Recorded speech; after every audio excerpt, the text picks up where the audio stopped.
বিলয় বিন্দু।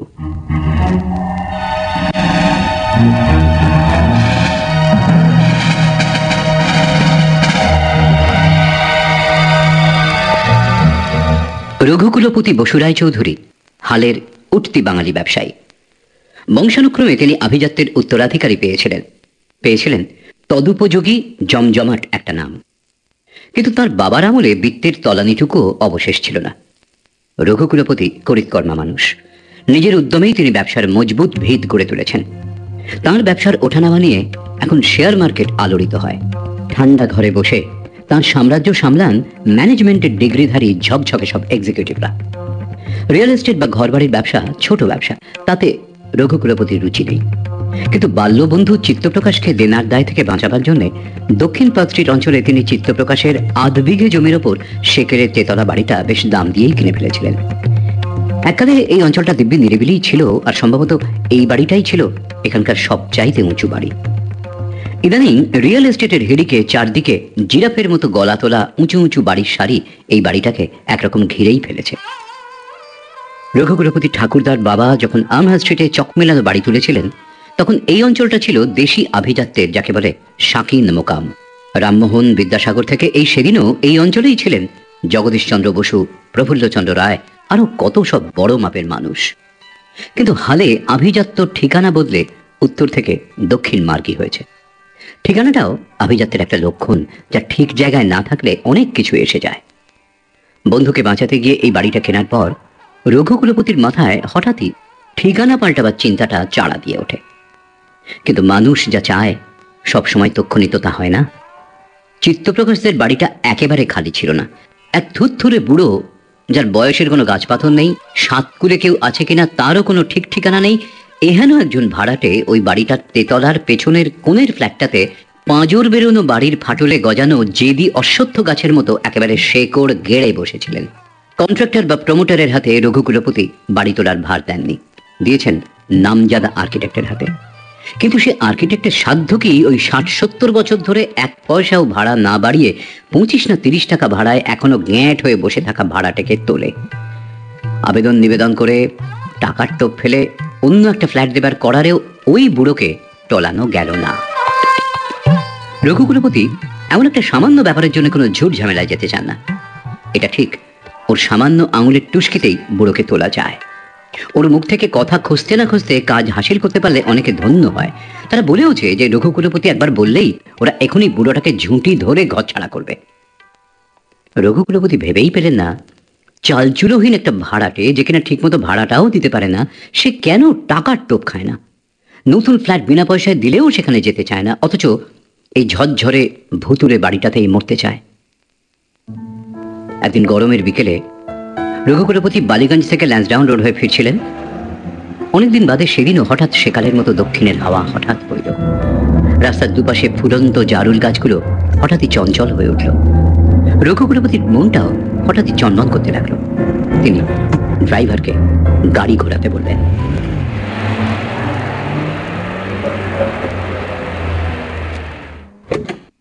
মালিককে আচমকা আসতে দেখে হাতের খৈনি ফেলে হন্তদন্ত হয়ে ছুটে এলো দারোয়ান।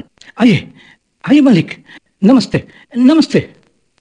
রঘুকুলপতি গাড়ি বারান্দার মুখোমুখি সিঁড়িতে পা দিলেন। গোটা বাড়িটায় যেন জরা ধরেছে। সিঁড়িটায় কসমিন কালে ঝাঁট পড়ে না। সেকেলে শৌখিন বাড়ির গাড়ি বারান্দায় পঙ্খের বাহারি নকশা ঝুলের পুরু চাদরে একেবারে গায়েব। চারপাশে কিরকম মোটকা গন্ধ। সিঁড়িতে পা রেখেই পকেট থেকে রুমাল বের করে রঘুকুলপতি নাক চাপা দিলেন। সিঁড়িতে আলো নেই, কাঠের রেলিং নড়বড় করছে। সাবেক বাড়ির এক একটা তলা একেলে বাড়ির দোতলার সমান উঁচু। তেতলা পর্যন্ত উঠতে তার হাঁপ ধরে গেল। রঘুকুলপতি কলিংলে টিপছিলেন, কিন্তু ঘন্টা বাজল না। দরজা খুলে বেরিয়ে এলেন এক থুরথুরে বুড়ো। নিদন্ত মুখে এক গাল হেসে 2 হাতে 2টো কপাট মেলে ধরে তিনি বললেন, পায়ের সাথে টের পেয়েছি যিনি আসছেন তিনি সামান্য লোক নন। কি সৌভাগ্য আবার! আসুন আসুন আসুন, আমি কালো শশী দস্তিদার। ওই বেল বাজবে না, বাজবে না। বিল মেটাতে পারেনি তো, বিজলির লাইন কেটে দিয়ে গেছে। হাঁপাতে হাঁপাতে বিরক্তির স্বরে রঘুকুলপতি বললেন, আমি বসতে আসিনি, একটা একটা কথা বলতে এসেছি। একটা কেন, 100টা কথা বলবেন, কিন্তু আপনি হাঁপাচ্ছেন যে, একটু জিরিয়ে নিয়ে তারপরে বলবেন। দাঁড়ান দাঁড়ান, আমি আগে একটা মোমবাতি জ্বালাই। দেরা ঝাঁতড়ে দেশলাই বের করে কালো শশী একটা মোমবাতি জ্বাললেন। একটা উটকো ভাড়াটের সঙ্গে বৃথা গল্প করতে রঘুকুলপতি আসেননি। ঘরে ঢুকে তিনি বললেন, দেখুন দেখুন মিস্টার। দস্তিদার, কালো শশী দস্তিদার। হ্যাঁ মিস্টার দস্তিদার, আপনি তো জানেনই যে এখানে আমি একটা বাড়ি তুলতে চাই। হ্যাঁ, বিলক্ষণ জানি, আপনার লোক এসেছিল তো আমার কাছে। আপনি আপনি আমাকে উঠে গেলে টাকা দেবেন, ফ্ল্যাট চাইলে ফ্ল্যাট দেবেন। আপনি সদাশয় ভদ্রলোক। তবে দেখুন, আমি আর কদিনই বা বাঁচবো। হ্যাঁ, এই বাড়িতে 1.5 দিন আছি। এর প্রত্যেকটা ইট আমার করে হাড়ে মজ্জায় কি বলে গেঁথে গেছে। আমি আমি এখানে মরতে চাই। কটা দিনের জন্য আমাকে দয়া করে বেঘর করবেন। দোহাই দোহাই আপনার, দোহাই। রঘুকুলপতি আর কথা বাড়ালেন না।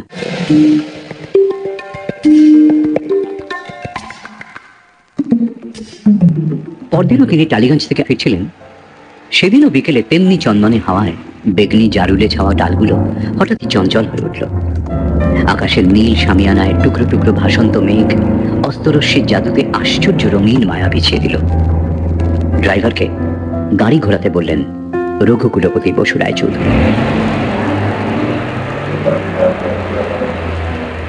ঠিক আগের দিনের মতোই কালো শশী দরজার দুটো কপাট দু হাতে খুলে এক গান নিগন্ত হাসি হেসে বললেন, আসুন আসুন আসুন, 2 মাসের ভাড়া আর জোগাড় করেছি, কালই গিয়ে দিয়ে আসতুম।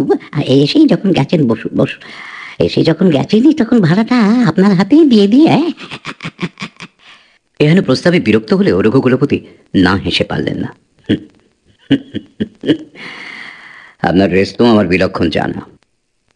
শুনুন, ছুঁচো মেরে আমি হাত গন্ধ করি না, বরং আমি আপনাকে বেশ কিছু টাকা দিচ্ছি, আপনি ফ্ল্যাটটা ছেড়ে দিন। মোমবাতির আলোতেও রঘুকুলপতি দেখতে পেলেন বৃদ্ধের মুখ কঠিন হয়ে উঠল। কালো শশী বললেন, দেখুন, আমি খেটে খাই, কারণ দয়া দাক্ষিণ্যে শেষ কটা দিন আমি বাঁচতে চাই না। খেটে খান? এ বয়সেও? কি করেন আপনি? ছবি আঁকি, ছবি আঁকি, ছবি বেছে খাই। ছবি আঁকেন? ছবি আঁকার পয়সায় চলে? চলে যায়। আমি ভিয়েনা একাডেমিতে ছবি আঁকা শিখেছিলাম, বুঝলেন। তখন ইউরোপে ছবি আঁকা শিখতে যাবার খুব হিড়িক ছিল তো। জানেন বোধহয় হিটলার, স্বয়ং অ্যাডলফ হিটলারও ভিয়েনা একাডেমির ছাত্র ছিলেন। রঘুপতি ব্যবসা বোঝেন, ছবি টবি বিশেষ বোঝেন না। মুখ্যমন্ত্রীর ডাক অকশনে গিয়ে তাঁকেও বেশ কড়াক টাকা দিয়ে একটা ছবি কিনতে হয়েছিল বটে। ব্যবসায়ীদের মাঝে সাঝে এমনি করতেই হয়। কিন্তু ওই ছবির মাথামুন্ডু তিনি কিচ্ছু বোঝেননি। তার ধারণায় ছবি বাউন্ডুলেরা আঁকে, ছবি এঁকে জীবনে কিছু হয় না। রঘুকুলপতি তবু কৌতূহলী হলেন, বললেন, ইউরোপ থেকে আর কিছু শিখে এলেন না? শুধু ছবি আঁকাই শিখতে গিয়েছিলেন? ছবি ছবি শুধু ওই পোর্ট্রেট, ল্যান্ডস্কেপ এইসব শিখেছি। ও মডার্ন আর্টের হাওয়া যতই উঠুক, বুঝলেন, লোকে এখনো তেমন ছবি চায় যা কিনা দেখে বোঝা যায়। তা আঁকাবেন নাকি? আপনার আপনার এখানে পোর্ট্রেট ছবি আঁকিয়ে টাকা দেবেন, সেটা তো তাহলে আর দয়া দেখানো হবে না। রঘুকুলপতি ঈষৎ প্রলুব্ধ হলেন। আইডিয়াটা মন্দ না। একে দিয়ে বাবা মা ঠাকুরমা ঠাকুরদার ছবি আঁকিয়ে নিলে মন্দ হয় না। চাকি কাঞ্চন কুন্তলার ছবিও একটা আঁকিয়ে নেওয়া যেতে পারে। কি ভাবছেন? হ্যাঁ, আমি ছবি আঁকি পাশের ঘরে। আসুন আসুন আসুন আসুন না, দেখবেন, আসুন। এখন একটা ছবি আঁকছি, চালু, দেখবেন, আসুন আসুন। মোমবাতি হাতে নিয়ে কালো শশী পাশের ঘরের দিকে এগোতেই একেবারে মন্ত্রচালিতের মতো রঘুকুলপতি তাকে অনুসরণ করলেন।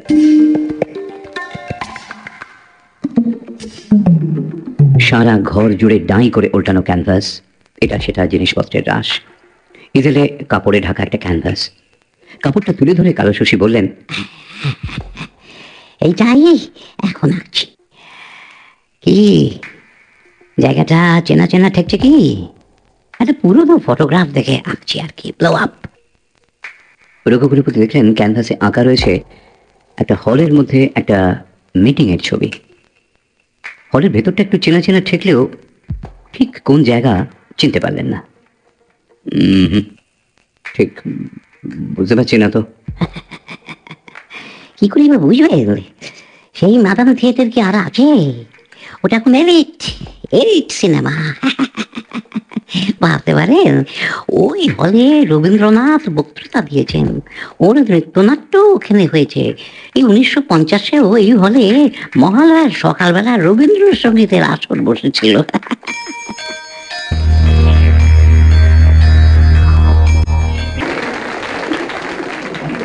গান শেষ হতেই আরে আরে ওকে কেউ ওই গাঢ় রঙের জব্বা, গাঢ় রঙের টুপি পরা দেবক প্রতিম যে মানুষটি উঠে দাঁড়ালেন, রবীন্দ্রনাথ ঠাকুর না? কি করে হয়? কি করে হয়? সময়ের উল্টো ধরায় এতগুলো বছর উজিয়ে আমি কি আশ্চর্য! আমি কি স্বপ্ন দেখছি? স্বপ্ন দেখছি নাকি আমি? রবীন্দ্রনাথ উঠে দাঁড়িয়ে অলৌকিক কণ্ঠে বললেন, আজ সরকারি দণ্ডনীতিতে আমাদের কণ্ঠ অবরুদ্ধ। দেশের মাটিতে দাঁড়িয়ে দেশের কথা বলবার অধিকারও দেশের কর্তারা আজ অপহরণ করেছেন। এই কর্তার ইচ্ছায় কর্মে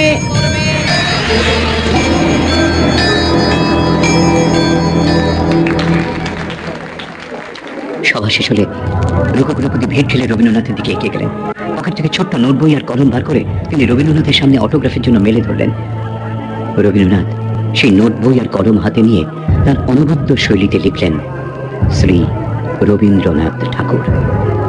রবীন্দ্রনাথের পেছন পেছন আরো অনেক জনতার সঙ্গে তিনিও হল থেকে বেরিয়ে আসছিলেন। বাইরে পা রাখা মাত্রই দেখতে পেলেন ইভিরে রাখা বিরাট ছবিটার সামনে তিনি দাঁড়িয়ে আছেন। ঘরে মোমবাতি জ্বলছে আর তার পাশেই দাঁড়িয়ে কালো শশী। মুখে মোমবাতির আলোর কাঁপুনিতে কেমন একটা ভৌতিক আলো ছায়া খেলছে। রঘুকুলপতির হাতে ধরা নোট বই আর কলম, আর নোট বইয়ের খোলা পাতায় রবীন্দ্রনাথের অটোগ্রাফ। একটু আগেই রবীন্দ্রনাথ নিজে ওই অটোগ্রাফ দিয়েছেন। অটোগ্রাফের নিচে লেখা 26শে শ্রাবণ 1324। গোটা ব্যাপারটাই অলিক দর্শন বা হ্যালুসিনেশন হতে পারে। পিসি সরকার তো গোটা ট্রেন ভ্যানিশ করে দেন, কিন্তু এই জল জলের অটোগ্রাফটা তো মেকি নয়। এটা কি করে হলো?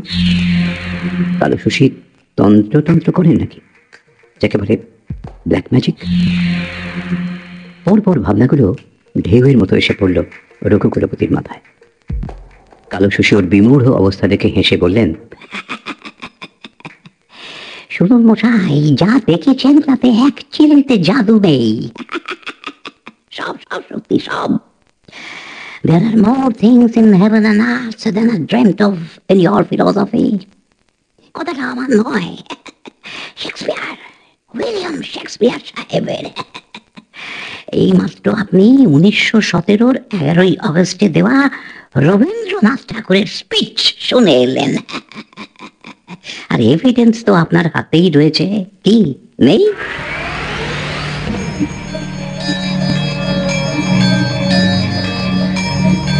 গোটা ব্যাপারটাই ভেলকিবাজি হলেও রঘুকুলপতি ধাঁধায় পড়ে গেলেন রবীন্দ্রনাথের সইটা নিয়ে। ওটা তো ধাঁধা নয়। তিনি রবীন্দ্রনাথের কাছের মানুষ বাণীচন্দ্র, প্রশান্তিদেব ঘোষ, বীরেন কৃষ্ণ দেববর্মা, সমুদ্রজয় ঘোষের সঙ্গে দেখা করলেন একাধিক্রমে, এবং ওরা প্রত্যেকে এক বাক্যে বললেন ওটা সত্যি। পূজনীয় গুরুদেবের স্বাক্ষর। একবার প্লেনে দীর্ঘ পথ যেতে যেতে কি একটা পত্রিকায় রঘুকুলপতি প্যারাসাইকোলজির কথা পড়েছিলেন। গোটা ব্যাপারটাই ওরা অবশ্য বুজরুকি মনে হয়েছিল। দুধে ব্যবসায়ী রঘুকুলপতি জীবনে এই প্রথম সত্যিকার একটা সমস্যায় পড়লেন। জীবনে কখনো রঘুকুলপতি হারতে শেখেননি। কোন এক সেকেলে বুড়ো কালো শশী, আহারে কি বাহারে নাম, তাকে কিনা ভেলকি দেখাবে আর তিনি ঠকবেন না, তা তো হবে না। রইল পড়ে কালো শশীকে উচ্ছেদের চিন্তা। বাড়ি তোলা তো দূরস্থান। তিনি আর্কিটেক্ট কোম্পানিকে বলে দিলেন কিছুদিন বাড়ি তোলার কাজ মুলতবি রাখতে। আগে তিনি এই সমস্যার সমাধান করবেন, তারপর বাড়ি টাড়ি হবে এখন।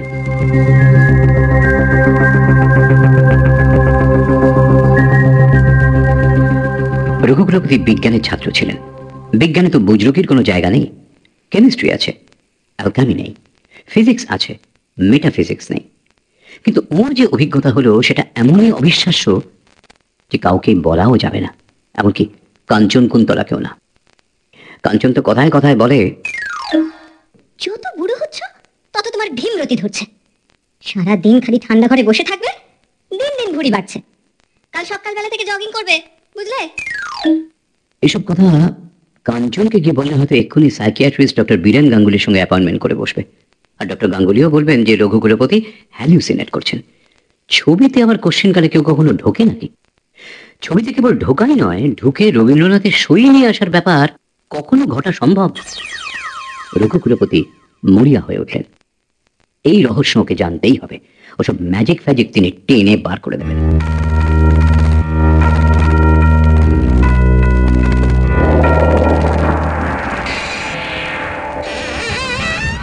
এক গাল নিদন্ত হাসি হেসে কালো শশী বললেন, আমি জানতাম আপনি নিশ্চয়ই আসবেনই, আপনাকে আসতেই হবে। মুখের কথা কেড়ে নিয়ে রঘুকুলপতি বললেন, থামুন ওরে থামুন।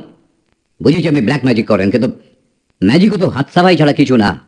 আর যা দেখালেন সেটা মেসমেরিজম হতে পারে। রবীন্দ্রনাথের সইটাও তো দেখছি দিব্যি রপ্ত করেছেন। এইসব কাণ্ড কারখানা করে কি লোক ঠকিয়ে বাড়ান নাকি? কালো শশীর মুখ মুহূর্তে গম্ভীর হয়ে গেল।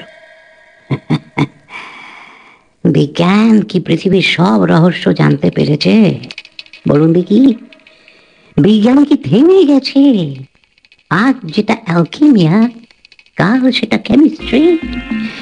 মানুষ কি কোনোদিন ভেবেছিল যে সে চাঁদে পা ফেলবে? চন্দ্রগ্রহণ, সূর্যগ্রহণের মতো বিজ্ঞানকে মানুষ একদিন গল্প গুজব দিয়ে দেখেনি। মানুষ এখনো বোঝেনি বলে কি টাইম ট্রাভেলটা বুঝলো কি, তাই বলতে চান? রঘুকুলপতি এই ধরনের বক্তৃতা ঢের শুনেছেন। কাঞ্চনের সময় কাটে না, ও এক গুরুদেবকে ধরেছে। একদিন বাধ্য হয়ে রঘুকুলপতি গিয়েছিলেন কাঞ্চনের সেই গুরুদেবকে দেখতে। উনিও এইসব বক্তৃতায় দিয়েছিলেন সেদিন। বিরক্ত হয়ে রঘুকুলপতি আর ও পথ মারাননি। কাঞ্চনকে বলেছেন, দেখো কাঞ্চু, ও ধম্ম টম্ম নিয়ে তুমিই থাকো, ও বাবু আমার কম্ম নয়। রঘুকুলপতি অত্যন্ত বিরক্তির স্বরে কালো শশীকে বললেন, হ্যাঁ হ্যাঁ, মেসমেরিজম, হিপনোটিজম, হ্যালুসিনেশন আমি সবই মেনে নিলাম, কিন্তু এই এত সব একসঙ্গে করলেন কি করে বলুন দেখি? আপনি নিজেই বোধহয় জানেন না যে সেদিন আপনি যা দেখিয়েছিলেন ওসব হাজারে একজনও দেখতে পায় না। কোটি কোটি কোটিতে হয়তো এক আধজন দেখে। আসলে আসলে কি জানেন, দেখাটা তো কেবল চোখ দিয়ে দেখা নয়, দেখাটা একটা মুহূর্তকালের ব্যাপারও নয়, আর নিছক একটা মেকানিজমও নয়। আপনি দেখতে পান না বলে কি একটা বিশেষ জিনিসের অস্তিত্ব নেই? হ্যাঁ বলুন। এই মৌমাছি আল্ট্রাভায়োলেট রে দেখে, কই আপনি দেখেন? হ্যাঁ, আপনি শোনেন আল্ট্রাসনিক সাউন্ড, শোনেন না? কিন্তু তাই বলে এগুলোর অস্তিত্ব কি আপনি নস্যাৎ করতে পারেন? আপনি শোনেন না, আপনি দেখেন না বলে সব নস্যাৎ করে দেবেন। বাহ বাহ রে বাহ। অন্য কেউ ওর মুখের উপর তর্জনী নেড়ে এভাবে কথা বললে রঘুকুলপতি মুহূর্তে দারোয়ানটাকে ঘাট ধরে তাকে বের করে দিতেন। কিন্তু কালো শশীর এই ভুতুড়ে স্টুডিও, ওর মুখে মোমের আলোর কাঁপা কাঁপা রহস্যময় আলো ছায়ার নাচ, আর সন্ধ্যের আবছা অন্ধকারে জানলা গড়ে আসা হাওয়ায় এমন কিছু ছিল যে রঘুকুলপতির মুখে একটাও কথা শুনল না। কালো শশী বলতে লাগলেন, কি জানেন, না বুঝে অবিশ্বাস করে বসাটা এই মানুষের ধর্ম। মানুষ ভাবে সে যা জানে তার বাইরে আর কিছু নেই, কিছু নেই। তাই যা সে জানে না সেটাকে সে ফু দিয়ে উড়িয়ে দিতে চায়। কাজের কথায় আসুন দেখি, কি ভাবলেন? ঠিক করলেন কিছু? আমাকে দিয়ে পোর্ট্রেট আঁকাবেন? হ্যাঁ বলুন। সে আঁকানো যাবে এখন। আসলে ব্যাপারটা কি করে হলো সেটা আমায় বলুন তো। তাহলে তো একটা ছোটখাটো বক্তৃতা দিতে পারে মশাই। আপনার কি সে সময় হবে? কাজের মানুষ। হবে হবে হবে। তাহলে এক কাপ চা খান, আমি চট করে চা নিয়ে আসি। চা থাক, আপনাকে তো বানাতে হবে। বাদ দিন, বলুন। তাহলে শুনুন, হ্যাঁ, আপনাদের বিজ্ঞানেই তো বলে যে পদার্থ অক্ষয়, তার লয় নেই কিন্তু রূপান্তরণ ক্ষমতা আছে। ঠিক বলছি? রবীন্দ্রনাথকে লেখেননি, ফুরায় যাতা ফুরায় শুধু চোখে, অন্ধকারের পেরিয়ে দুয়ার যায় চলে আলোকে। আহা, কি চমৎকার লেখা গো! পুরাতনের হৃদয়ে টুটে আপনি নূতন উঠবে ফুটে, জীবনে ফুল ফোটা হলে মরণে ফল ফলবে। বাবু বাবুল একবার, কি চমৎকার গান! হ্যাঁ, শেষ নাহি যে শেষ কথা কে বলবে, শেষ নাহি যে শেষ কথা কে বলবে, আঘাত হয়ে দেখা দিল আগুন হয়ে, আগুন হয়ে জ্বলবে শেষ। এই ব্যাপারটা বুঝেছিলেন উপনিষদের সুক্ত প্রণেতারা, হ্যাঁ, গ্রিক দার্শনিকেরা। প্লেটোর টাইমিয়াস থেকেই তো ইউক্লিড লিখেছিলেন এলিমেন্টস। পিথাগোরিয়ানদের সলিডস থেকেই কেপলার তার মহাবিশ্ব তত্ত্বের অনেক হদিশ পেয়েছিলেন। কিন্তু আপনারা তো প্লেটোর কথা শুনবেন না, শুনবেন ইউক্লিডের কথা, কেপলারের কথা। অত বনিতা করবার দরকার নেই। আপনি বুঝতে পারছেন না, প্রশ্নটা বিশ্বাস অবিশ্বাসের নয়, প্রশ্নটা হলো ঘটনার সত্যতা নিয়ে। বটে বটে বটে বটে। তাহলে আসল কথায় আসি। আচ্ছা, আপনি ভ্যানিশিং পয়েন্টের কথা নিশ্চয়ই শুনেছেন, যাকে বলে বাংলায় বিলয় বিন্দু। বাঙালিরা অবশ্য বিলয় বিন্দু বলে না, তারা ভ্যানিশিং পয়েন্টে বেশি স্বচ্ছন্দ বোধ করে। তা এক নাছোড় অধ্যাপক কি যেন একটা বইতে গো, কি বইতে, মনে পড়েছে, চিত্র ভাবন, চিত্র ভাবন নামের বইতে শব্দটা এই বাংলায় করেছেন, ভ্যানিশিং পয়েন্টের বাংলা করেছেন বিলয় বিন্দু। চমৎকার না? হ্যাঁ, আর্কিটেকচারাল ড্রয়িং এ ভ্যানিশিং পয়েন্ট ব্যবহার করা হয়। তবে সব ব্যবচ্ছেদের মতোই এই ভ্যানিশিং পয়েন্টের তত্ত্ব প্রথম তৈরি আর ব্যাখ্যা করেছিলেন রেনেসাঁ, ব্রুনেলেস্কি আর আলবের্টি। ওরা বলেছিলেন কস্ত্রুজিও লেজিতিমা, কাগজ বা পটের সমতল ক্ষেত্রে গভীরতা বা দূরত্বের ধারণা তুলে ধরতে পার্সপেক্টিভের দরকার হয়।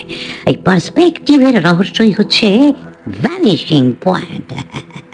পার্সপেক্টিভ সেন্স না থাকলে হুবহুর ধারণা দিয়ে ছবি কখনো আঁকা যায় না। আপনি জানেন, রোমানরা নাকি এমনই ফল আঁকতেন যাতে এসে পাখিরা ঠোকরাতো।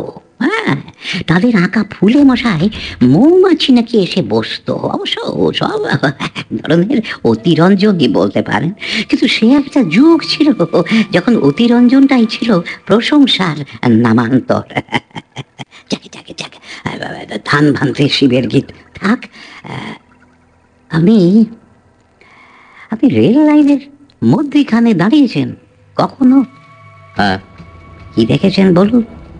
দুটো সমান্তরাল রেল লাইন দূরে একটি বিন্দুতে মিলিয়ে যায়নি। হ্যাঁ, কিন্তু আসলে কি তা যায়? যায় না, যায় না। তো আমরা মিলিয়ে যেতে দেখি। ওই বিন্দুটি হচ্ছে ভ্যানিশিং পয়েন্ট। ওই ভ্যানিশিং পয়েন্ট আছে বলেই আমরা মশাই স্পেসের দূরত্ব ধরতে পারি। একটা জিনিস যতটা দূরে রয়েছে ওটাকে ধরবার জন্য অতটুকুই হাত বাড়াই। ভাবুন তো যদি পার্সপেক্টিভ না থাকতো, বিশ্ব জুড়ে কি ধুমধুমার কাণ্ডটাই না ঘটতো। কতটা পা ফেললে টুক টুক টুক টুক করে সিঁড়ি দিয়ে নামা যাবে, ঢিল ঠিক কতটা জোরে ছুঁড়লে গাছের থেকে কাঁচা আমটি পাড়া যাবে, আর ক্লে পিজিয়ন কতটা দূরে আছে সেটা তাহলে আমরা বুঝতেই পারতাম না। তখন সেটা কি হতো? সেটা হয়ে যেত টপসি টার্ভি। টপসি টার্ভি। এখন এই যে পার্সপেক্টিভ আমরা দেখি সেটাকেই অবলম্বন করে ছবির সমতলীয় পটে গভীরতার হুবহু প্রতিফলন শিল্পীরা এনে দেখালেন। এটা মিথ্যে নয়, এটা মিথ্যে নয় মশাই, মায়া নয়। যদি তা মিথ্যে হতো, মায়া হতো, তাহলে পুরো আর্কিটেকচারাল স্পেসের ব্যাপারটাই হয়ে যেত মিথ্যে। সেই স্পেসটাকে টাইমে পরিবর্তিত করায় আপনি 1917 ছবিতে ঢুকে যেতে পেরেছিলেন। হ্যাঁ মশাই, আমি ভেলকি দেখাইনি, ম্যাজিকও নয়, কেবল কি করে স্পেসটা টাইম হতে পারে সেটাই আপনাকে দেখালাম। কি বলছেন আপনি? এ তো তাজ্জব কাণ্ড মশাই। ওয়াটার ফিল্ট্রেশনের মাধ্যমে শোধন করা, প্রকৃতির মতো বিশুদ্ধ। শুনছ রহস্য রোমাঞ্চ 91.9 ফ্রেন্ডস এফএমএ। লিওনার্দো দা ভিঞ্চির নাম শুনেছেন তো? দা ভিঞ্চি তো এই ছবির সূত্রেই বিজ্ঞানের সব আশ্চর্য তত্ত্ব ধরতে পেরেছিলেন। যেমন ধরুন ভূকেন্দ্রের অবস্থান, কি করে গাছের বয়স আর ফসিলের বয়স জানা যায়, এমনকি অপটিক্সের গূঢ় তত্ত্ব ওই ছবি আঁকতে আঁকতেই জেনেছিলেন লিওনার্দো দা ভিঞ্চি। ও মশাই, মশাই, ছবি জিনিসটা কেবল ছবি নয়, আর অনেক অনেক অনেক অনেক কিছু। তাহলে কি এইভাবে একমাত্র পেছনে যাওয়াই সম্ভব? আচ্ছা, এই একই পদ্ধতিতে ভবিষ্যৎ দেখা যায় না? এই দেখো, কি বলছেন মশাই, তা কি করে হবে? দেখুন, যা ঘটে গেছে তার একটা সত্যতা ছিল, আর যা ঘটেনি তার মধ্যে কি কাজ করছে? সম্ভাব্যতা। এখন বলুন তো, সত্যতা আর সম্ভাব্যতা এই দুটো কি এক? কত তারাই তো মরে গেছে, কিন্তু মরে যাওয়ার পরেও কি করে ওই সব তারার আলোক বর্ষ অতিক্রম করে দেখা যায় বলুন তো? হ্যাঁ, যার মৃত্যু ঘটেছে সে তো আলোক তরঙ্গের যাত্রা শেষ না হওয়া পর্যন্ত মরে না। যদি কোনো অত্যন্ত দূরে আলোকবর্ষের নক্ষত্র থেকে ধরুন বিশাল একটা দূরবীনে পৃথিবীকে দেখা সম্ভব হয়, তাহলে কি মনে করেন ডাইনোসরদের দেখা যাবে না? যাবে যাবে যাবে। বাস্তবে যা ঘটে গেছে তা আলোক তরঙ্গে থেকে যায় মশাই। ছবিতে আমরা আলো ছায়া দিয়ে আলোক তরঙ্গকেই কি ধরি না? সেই সত্যকেই আপনি দেখেছিলেন। তা স্বপ্ন নয়, মায়া নয়, এমনকি মতিভ্রমও নয়। আমাদের প্রাচীন কবিরা এইসব জানতেন, তাদের লেখায় আমরা পেয়েছি। তাহলে আপনি এক কাজ করুন না, অতীতে গিয়ে বেশ ভালো মতো টাকা করিয়ে নিয়ে নিজের ভাগ্যটা ফিরিয়ে ফেলুন। তা করছেন না কেন? দেখছেন কি করছেন না কেন বলুন? না, আর সে সাহস নেই। আর সাহস কেন বলি, ইচ্ছেও নেই। যদি আপনার অন্য কোনো মনোবাঞ্ছা থাকে বলবেন, একে রাখবো। মশাই, প্লেনে করে তো কত জায়গাতেই যান, কত খরচা করেন, ছবিতে ঢুকে না হয় কালো ভ্রমণ করবেন। হ্যাঁ, তো একটা কথা, দোহাই মশাই, দোহাই, আপনার যে কটা দিন বাঁচি এই বাড়ি থেকে আমাকে দয়া করে উচ্ছেদ করবেন না। আমার এই কথাটি কিন্তু রাখতেই হবে আপনাকে। বয়স হয়ে গেছে, নড়াচড়া করা মুশকিল। এ বয়সে আর কোন চুলোয় যাই বলুন দেখি? হ্যাঁ, কোন চুলোয় যাই? রঘুকুলপতি এরপর সময়ে পিছিয়ে গিয়ে সেজানের আঁকা এমন একটা স্টিল লাইফ নিয়ে এলেন যেটা নাকি কোনো সময় খোয়া গিয়েছিল, অন্তত বইতে তাই লেখে। সদবির ক্যাটালগে রঘুকুলপতি রেখেছেন সেজানের একটা ছবির দাম এখন অন্তত $6 কোটি। শিল্পী ঐতিহাসিক ভুবন হোম জানালেন, এই ছবির দাম ডলার দিয়ে মাপা যায় না। এই ছবি অবিলম্বে ইনশিওর করে ব্যাংকের ভল্টে রাখা উচিত। রঘুকুলপতি কিন্তু সে সাহস পেলেন না। ব্যাংকের ভল্টে রাখতে গেলে ওটার ইতিহাস, কি করে পেলেন, সব জানাতে হবে।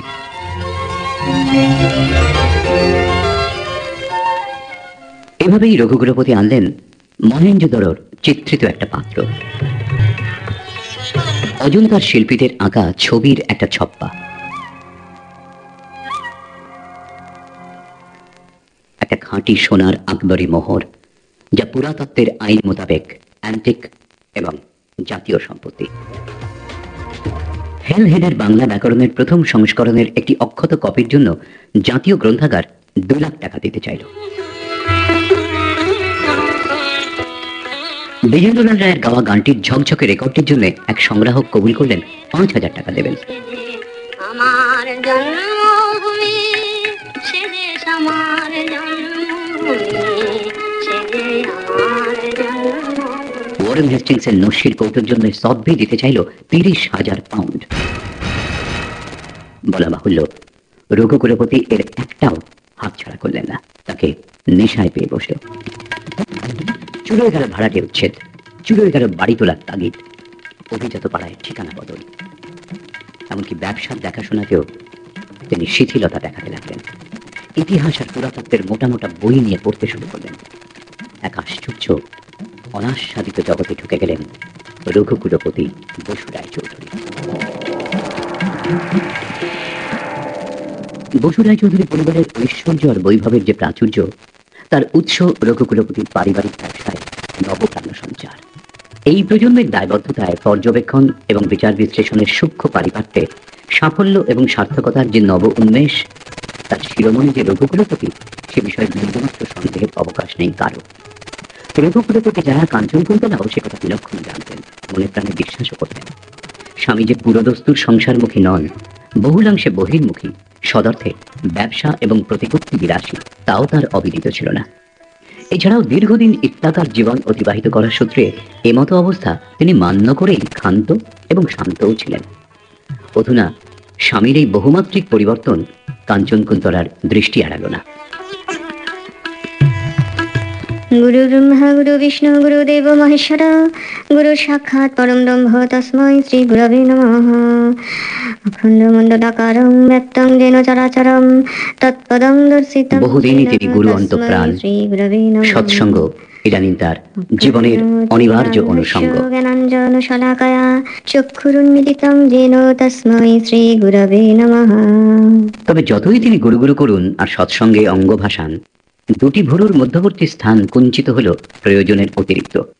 কপালে পড়ল অনাবশ্যক কিছু ভাঁজ। কাঞ্চনকুন্তলার দীর্ঘ বিবাহিত জীবনে এই প্রথম। আশ্চর্য, কথা নেই বার্তা নেই, মানুষটার হলো কি? এই সেদিনও যতটুকু সময় বাড়িতে থাকতো, তার মধ্যে ব্যবসার কাজে এ আসছে সে আসছে, একে ফোন তাকে ফোন, লোকজন এখানে পাঠানো ওখানে পাঠানো, সেসব বন্ধ।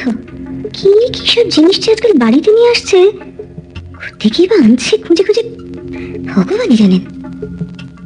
শুধু কি আনা, 3 তলার উত্তরের ঘরখানাতে এনেই সব ঢুকিয়ে ফেলে, আর সভ্য সময় সে ঘর তালা বন্ধ।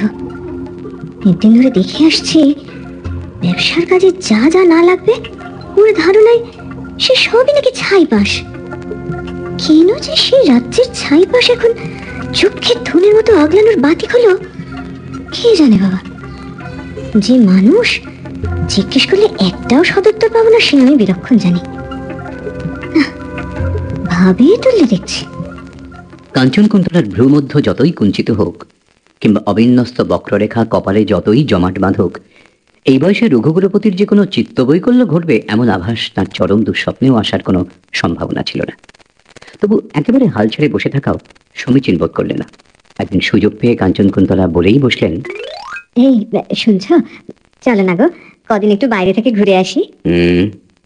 বাইরে থেকে মানে? মানে কদিন একটু কোথাও বেরিয়ে আসি, চলো না। অনেকদিন তো বেড়াতে যাব।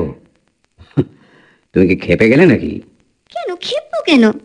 তোমার যেমন কথা, না খেপলে বুঝি কেউ বেড়াতে যায় না? না না না, তা না, তবু মানে আমার তো যাওয়ার কোনো প্রশ্নই ওঠে না। তবে তুমি যদি যেতে চাও তো যাও। কোথায় যাবে বলো, আমি ব্যবস্থা করে দিচ্ছি। ও মা, আমি একা কেন যাব? বলছিলাম কি, চলো না গো, কদিন বেরিয়ে এলে দেখো তোমারও ভালো লাগবে। না না না না না, আমি দিব্যি আছি, আমার জন্য তোমাকে ভাবতে হবে না। কাঞ্চন কুন্তলার সন্দেহ তবু গেল না। তিনি স্বামীর গতিবিধির হদিশের জন্য বেসরকারি গোয়েন্দা লাগালেন। বেশি দিন অপেক্ষাও করতে হলো না। অনুসন্ধান প্রসূত গোয়েন্দা রিপোর্ট এসে গেল অচিরেই। সিল করা খামে যে পত্রটি এলো বেসরকারি গোয়েন্দা দপ্তর থেকে, তা কাঞ্চন কুন্তলার উদ্বেগ উৎকণ্ঠার প্রশমন ঘটালো অনেকটাই। বুকের পাষাণ ভারও প্রায় নেমে গেল। পত্রের মূল অংশটি এইরূপ: আপনি নিশ্চিন্ত থাকুন, আপনার স্বামী দেবতা শ্রীযুক্ত রঘুকুলপতি বসু রায়চৌধুরীর কোনো প্রকার চিত্ত চাঞ্চল্য ঘটেনি। কোনো ডাকিনী যোগিনীর হাতছানিও এর পেছনে নেই। রঘুকুলপতি এক কথা যাকে বলে ধোয়া তুলসী পাতা। তবে প্রায় বিকেলে বা সন্ধ্যের দিকে তিনি ঘণ্টাখানেকের জন্য পার্ক স্ট্রিটের ওই নতুন কেনা পোড়ো বাড়িটাতে যান। না, নেশা টেশা একেবারেই করেন না।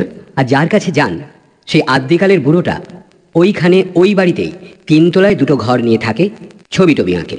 ওই বৃদ্ধ কালে ভদ্রে বাড়ি থেকে বাইরে বেরোয়। বিস্তর অনুসন্ধান করে দেখেছি বৃদ্ধেরও সাতকুলে কেউ নেই। সত্তর ওই বৃদ্ধ ওই বাড়ি খালি করে দিয়ে উঠে যান। আপনার স্বামী রঘুকুলপতিও সর্বান্তঃকরণে তাই চান। সেই সুবাদে অনুরোধ করতে একাধিকবার যাওয়াটা একটা কারণ বটে, তবে এত ঘন ঘন যাওয়া বিশেষ যুক্তিগ্রাহ্য নয়। এতৎসত্ত্বেও কি অভিপ্রায় বা কোন আকর্ষণে যে অভিজাত বংশজাত সফল ব্যবসায়ী ঐশ্বর্যশালী রঘুকুলপতি 7 বুড়োর 1 বুড়ো ওই চালচুলোহীন ছন্নছাড়া মানুষটার কাছে যান, তা এখনো আমাদের কাছে রহস্যাবৃত। তবে এখনো আমরা হাল ছাড়িনি, এখনো সবিশেষ অনুসন্ধানী। ইত্যাদি ইত্যাদি ইত্যাদি। পড়া শেষ করে পত্রটি আবার সযত্নে খামে ভরে রাখলেন কাঞ্চন কুন্তলা। এইটা এবার আমাকে খুঁজে বের করতে হবে।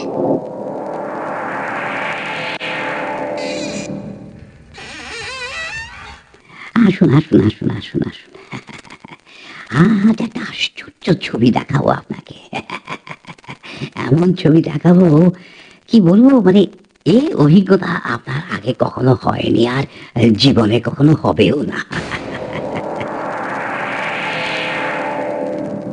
রিয়েলি? আচ্ছা, যে কেউ কি এভাবে যে কোনো ছবিতে ঢুকে যেতে পারে? এই যেমন আমি মুহূর্তের মধ্যে ঢুকে পড়ি। কথামৃততে পড়েননি? কি বলেছেন ঠাকুর রামকৃষ্ণ পরমহংসদেব? ভারী চমৎকার করে বলেছেন, যার দৃষ্টি আছে কেবল সেই দেখতে পায়, চোখ থাকলেই হয় না মশাই। অধিকাংশ মানুষের দেখাই তো হলো আপনার ওই অন্ধের হস্তি দর্শন। আমরা তো দেখার মতো করে সবকিছু দেখি না, কি বলুন? হ্যাঁ, দেখি না না, তা সত্যি দেখি না। একজন লোক 1 ঘন্টা পথে ঘাটে ঘুরে আসার পর ওকে প্রশ্ন করুন দেখি, কি দেখলেন? দেখবেন সে প্রায় কিছুই দেখেনি।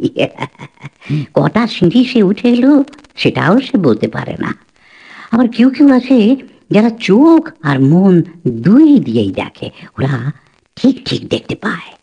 এই যে আপনি মশাই, আপনি ব্যবসায়ী মানুষ, হাড়ে মজ্জায় খতিয়ে দেখাটা আপনার স্বভাব।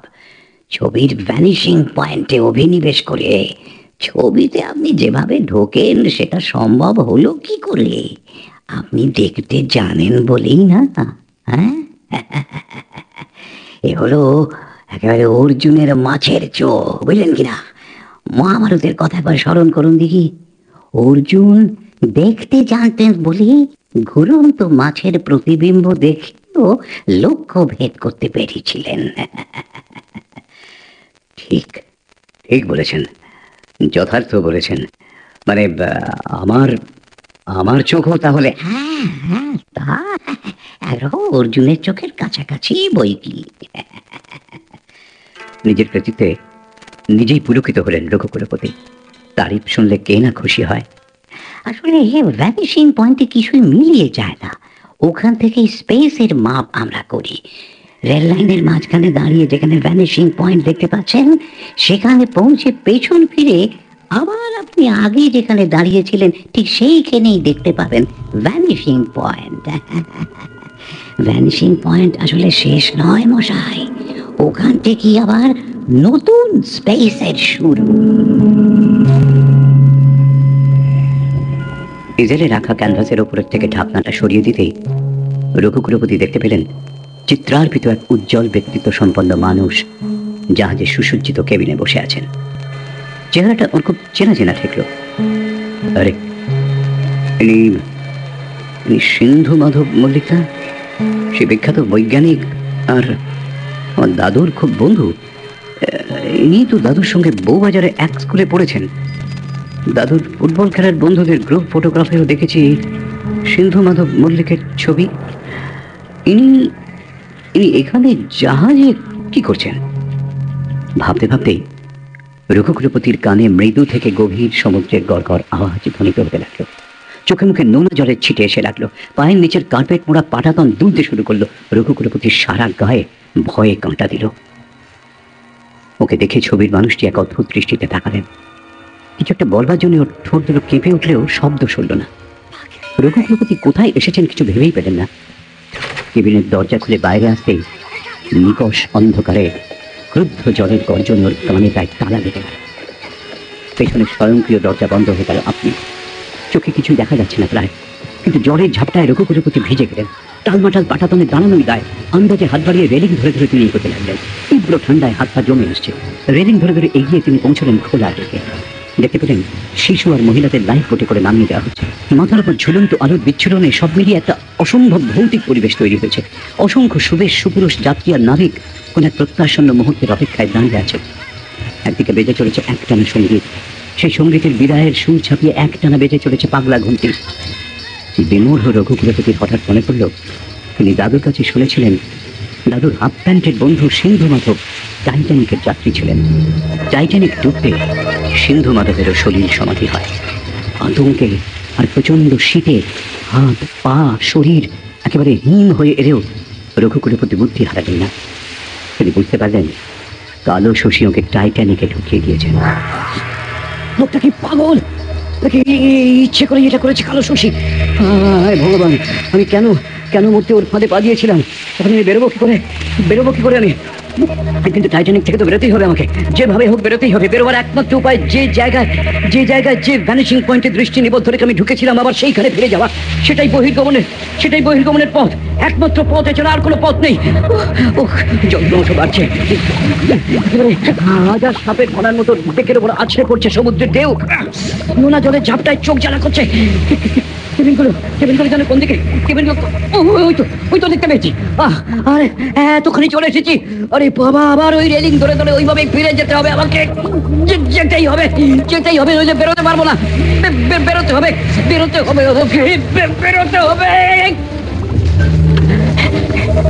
এই তো পেরেছি, পৌঁছতে পেরেছি কেবিনের কাছে।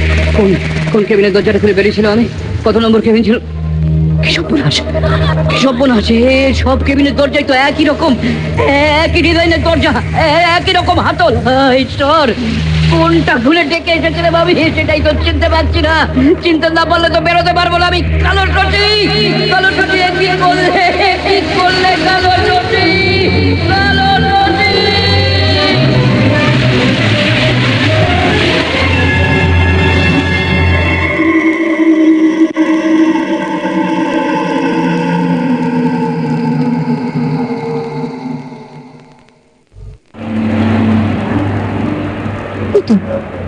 গাড়ি বারান্দার নিচে গাড়িটা দাঁড়িয়ে, ড্রাইভার নেই। তার মানে নিজেই গাড়ি চালিয়ে এসেছে আজ। आइए मालकिन, नमस्ते। রামশরণ সাহেব কখন এসেছেন? घंटा 2 घंटा হবে, करीब 9 बजे। ঠিকই বলেছ, এখন 11:15 বাজে। এখনো বাড়ি ফিরল না দেখে মালিক এসে রোজ কা মাফিক सीधा উপরে চলে গেছেন। এখনো নামের নেই মালকিন। আমি তো গেট মে পুরা টাইম খড়া আছি। দেখি একবার উপরে গিয়ে দেখি। মাকড়সার জাল, চামচিকের ঝাপটা আর আবর্জনার স্তূপ ভেদ করে একটা একটা করে সিঁড়ি পেরিয়ে গোটা চারেক হুমড়ি খেয়ে কাঞ্চনকুন্তলা গিয়ে পৌঁছলেন 3 তলায়। সামনে দরজা হাট করে খোলা। কাঞ্চনকুন্তলা কলিং বেল টিপলেন। বেল বাজল না। তবে মোমবাতি হাতে বেরিয়ে এলেন এক মানধাতার আমলের প্রায় প্রাগৈতিহাসিক বুড়ো। কাঞ্চনকুন্তলা হাঁপাচ্ছিলেন। হাঁপাতে হাঁপাতে জিজ্ঞেস করলেন, আমার আমার স্বামী এসেছেন এখানে। কোথায় তিনি? এই সেদিন বটে, তবে তিনি তো চলে গেছেন। চলে গেছেন? হ্যাঁ। কোথায়? হ্যাঁ, দারুণ বললো উনি নিচে নামেননি। কোথায় গেছেন? গাড়ি তো নিচেই রয়েছে। কোথায় গেছেন আমি কি করে বলবো বলুন তো? উনি নিজেই ঢুকলেন, আবার নিজেই চলে গেলেন। উনি নিজে চলে গেলেন মানেটা কি? গাড়ি ফেলে যাবেন কোথায়? হ্যাঁ, কোথায় লুকিয়ে রেখেছেন? কোথায় লুকিয়ে রেখেছেন ওকে? আমি লুকিয়ে রাখবো? আসলেন আপনি নিজেই চলতে ফিরতে পারি না ভালো করে, লজ্জরে শরীরটা নিয়ে নড়বড় নড়বড় করছি। আমি ওই 5 মণি লাশকে লুকিয়ে রাখবো, গুম করবো? আপনি ডাকুন, পুলিশ ডাকুন, তল্লাশি নিন আপনি। হ্যাঁ হ্যাঁ, আমি দেখবো। শুনুন, শুনে যান। দুটো মাত্র ঘর, এক চিলতে রান্নাঘর, একটা বাথরুম কাম টয়লেট, বেরোবার সিঁড়ি আর দরজা একটাই। 1 মিনিটেই সরজমিন দেখা হয়ে যায়। কাঞ্চনকুন্তলা কোথাও রঘুকুলপতিকে দেখতে পেলেন না, কিন্তু পাশের ঘরের ইঁদেলে রাখা একটা ছবিতে বসে থাকা একজন মানুষকে দেখে মোমের কাঁপা কাঁপা অল্প আলোতেও চমকে উঠেছিলেন কাঞ্চনকুন্তলা। এতই জীবন্ত সে ছবি, কিন্তু ছবি আসল মানুষটা নেই কোথাও। অথচ গাড়িটা নিচে বাইরে দাঁড়িয়ে গেটের মুখে। তাহলে কোথায় গেলেন তিনি, আর কোন পথেই বা গেলেন? কোথায় গেল? কোথায় গেল মানুষটা? উপরে উঠলো আর নামলো না। এই কখনো হয়? কোথায় গেলে? কোথায় গেলে? কোথায় গেলে তুমি? কোথায় গেলে? চতুর্দিকের পলেস্তারা ওঠা, ইট বার করা, আনাচে কানাচে শেকড় গজানো পুরো বাড়িটার দেয়ালে দেয়ালে প্রতিধ্বনিত হতে থাকলো কাঞ্চনকুন্তলার আর্তনাদ। ওদিকে উন্মাদ কালো শশী এইভাবে আশ্বস্ত হলেন দুর্দণ্ড প্রতাপ রঘুকুলপতি আর কোনোদিনই ওকে উঠে যাবার জন্য তাগিদ দিতে আসবেন না। যেমন বাসনা ছিল ঠিক তেমনি এই বাড়িটাতেই নিশ্চিন্তে মরতে পারবেন তিনি।